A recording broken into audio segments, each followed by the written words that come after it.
Hello, I'm Eduardo Soto, your interview for my professor's TECM 2700 class. Would you mind introducing yourself? My name is Rico Robles. I'm an associate at Goldman Sachs in private wealth management trading and syndicate trading. Uh, can you tell me about the position you have and the responsibilities from it? Of course. At a high level, what I do is I'm in the global markets division that focuses in investment banking and syndicate trading. So I support traders in risk management and managing their books to derive a profit. Now, it's mainly trade life cycle in our operations. So buying a security, selling it for a profit, and then ensuring that it settles with a certain clearinghouse. Thank you. What skills did you not expect to end up being used in your field? Look, I think that's a, a great question. I would say um, high valuation derivative, deriving a security and finding the value, such as a discounted cash flow analysis. So I don't find a lot of those technical skills built into my daily task, but there are certain granular methods and techniques that is implemented, but not the full scale discounted cash flow analysis. Was that like later in your career or like more early into it that you had to end up making use of them? So that was right on in the beginning. The granular techniques and methods was used almost towards the tail end of my position, but not in the beginning. What are some of the major challenges of your job?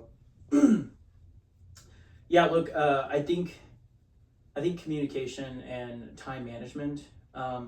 Communication, really communicating to a broad audience and telling them very complex ideas and methods in resolving issues, whether that's like remediating a trade or discussing a certain processes and clearing a security with a local clearinghouse. It can get very challenging. But also, I would like to mention that um, really understanding some of the products, right? Product knowledge, like we get the bare fundamentals, and going into a derivative asset can get very sticky and challenging. So I would say like those are probably like my weekend skills. It's gonna be hard for me in the future. Um, if Yeah. you had something to say to future people in your field, what would you tell them? Look, if if I had a conversation to sit down, I would tell them to focus a lot on, and this is going to go into product knowledge for my position, but focus a lot on fixed income products. I would tell them, hey, like, be sure you know how to price a bond. Be sure to know what a balance sheet is. Be sure to know what the statement of cash flows is. These equations are the fundamentals, like assets equals liabilities plus stockholders equity is pretty much like a pillar into finance. So it is extremely important for them to understand these foundations. That's nice to know because my accounting classes is called Fundamental Principles of Accounting, Very nice. where Very we went over what you just talked about. nice. What kind of degree or certifications did you pursue? So look, I study finance. My minor was in economics, but I did have a multitude of different accounting classes. Some of the certifications that I've taken was the SIE, which is a more of a finance certification. It's called Securities Industry Essential. But I also have my Series 7, Series 63, and Series 3, which is all finance related and communicate with clients. But I also have my CFA level 1 studying for my level 2, which does have some accounting principles. It goes to your basics, balance sheet, P&L, like profit and loss statement, statement of cash flows to EV to EBITDA multiples. It can get very granular, but all of that is, certainly important. What strengths do you feel you bring to a team or academic environment? Ooh, that's a great question. Could you ask that question just one more time? I think I might need some time to think about it. What strengths do you feel you bring to a team or academic environment?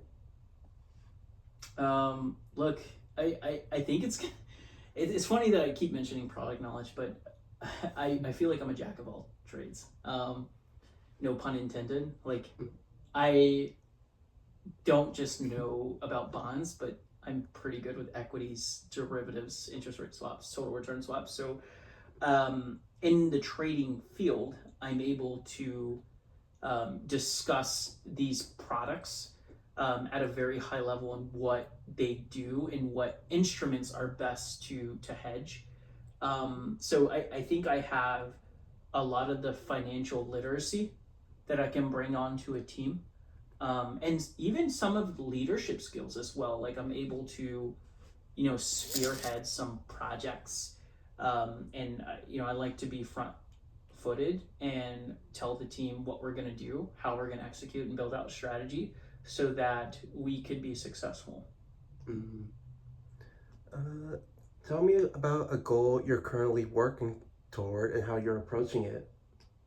Yeah. So I just signed up for data school. I'm learning Python, and that hasn't started just yet. But what I'm prepping is I am taking some Udemy courses so that way I can understand the nodes or the basic principles of coding. So that way I can be prepared for data school. So once I get my certification from GS and Python and data management and Alteryx, I will be at least prepared for the foundation or the fundamentals of data analysis. That's a good thing. What inspired you to pursue this field that you are in and eventually settle with your current position? It's funny that you mentioned that. Back in 2017, I studied mechanical engineering. I wanted to be a mechanical engineer. My brothers and I, we were mining cryptocurrency, and we made a significant, well, no, I wouldn't say a significant amount of money, but we made really good money off of it. And I found out the power of a cryptocurrency or the power of a financial product. And once that I saw that value could be created by that, I was no longer interested or drawn into the engineering and in the grand scheme of things. I was more geared towards the value chasing and the chasing of money.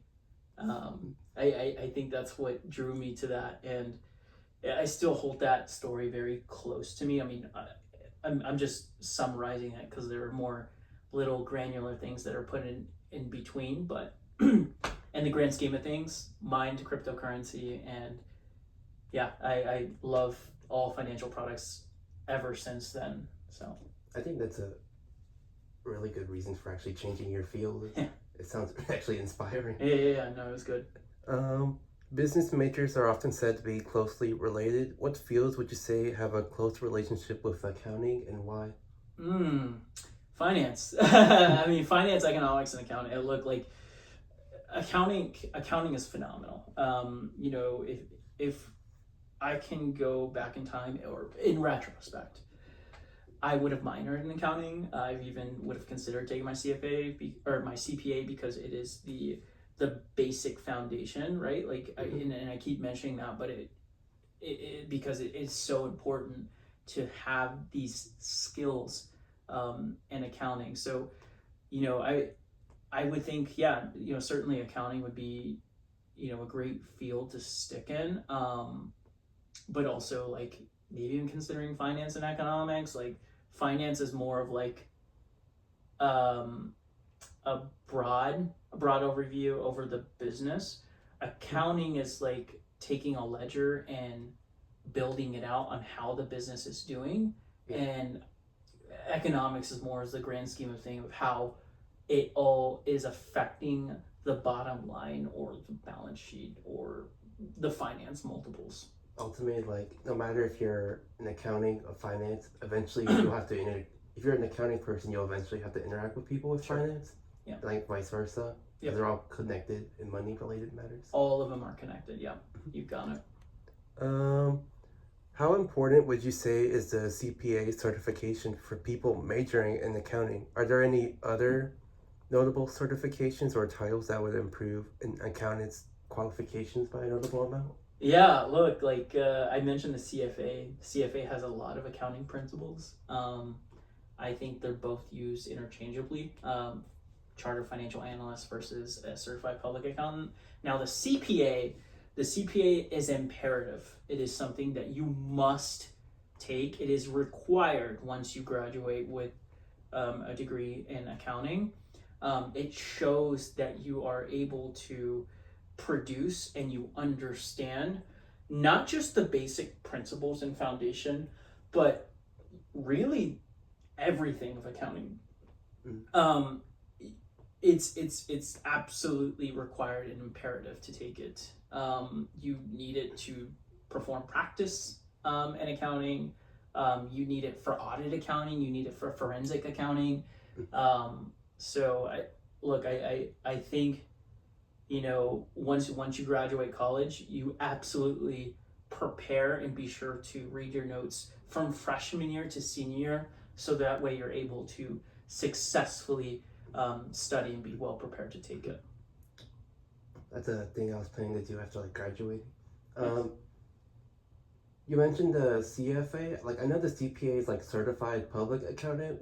What's the title of the CFA? Like, Yeah. Can you go into detail about it more? Yeah. So CFA is Chartered Financial Analyst. There are multiple different levels. There's level 1, level 2, and level 3. Level 1 focuses at a high level of financial analysis. So I mean, this can get like real granular, such as like EV to EBITDA, but it can cover like, again, like the basic accounting principles, like assets plus liabilities equals stockholder equity. I mean, it can go into a statement of cash flows, but it can also even get into NOPAT, like net operating cash flow, net operating profit after taxes. Like it can get into how much debt you have in a balance sheet. And where can we even source that debt? How do we even get that debt? Is it off of a loan? Is it off of a syndicated loan? Is it off of a plain vanilla bond? I mean, like that. All of that is going to be comprised of your CFA level 1.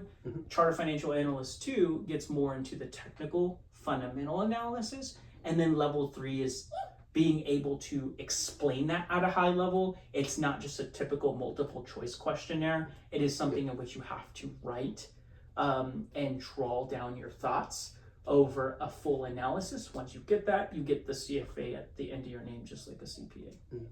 So you mentioned like the levels in the CFA. Like, are there levels in the CPA as well? Because I know there's like multiple parts to the exam to it. Yeah, I don't think that there are levels, but there are certainly, to your point, there is a variety of different parts. So I believe that there's construction accounting, and there's your basic fundamental accounting, and I think you have some managerial accounting that's baked into it too, and financial accounting. But all of that comprises of just the CPA. Now I might be missing a little bit of parts because, again, like I'm a finance major and I studied my minor in economics, so I know a little bit of it. Well, I'm not going to say a little bit of accounting, but I know enough accounting to certainly get past and possibly work as a controller. So what would you say is the general daily life or activity of accountants in their work?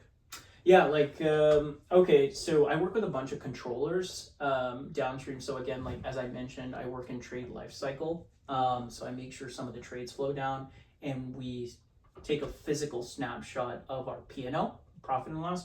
Now, some of the controllers, they'll reach out to me, and these guys are CPAs, like they're accountants, and they'll tell me that their general ledger is short or long, meaning that they have plus quantity, like long 200, or they're short 500, like they're negative 500, and they're trying to understand and discover or deduce where is their discrepancy and how they locate it. So there's a lot of debits and credits, and you have to go and look at the P&L of certain trades that might be breaking for that amount. I work with them on a day, I wouldn't say a daily basis, but probably on a quarterly basis on our month end, on discovering some of our breaks, our cash breaks, as well as a long break or a short break. Essentially, like when they have to resolve book and bank balances.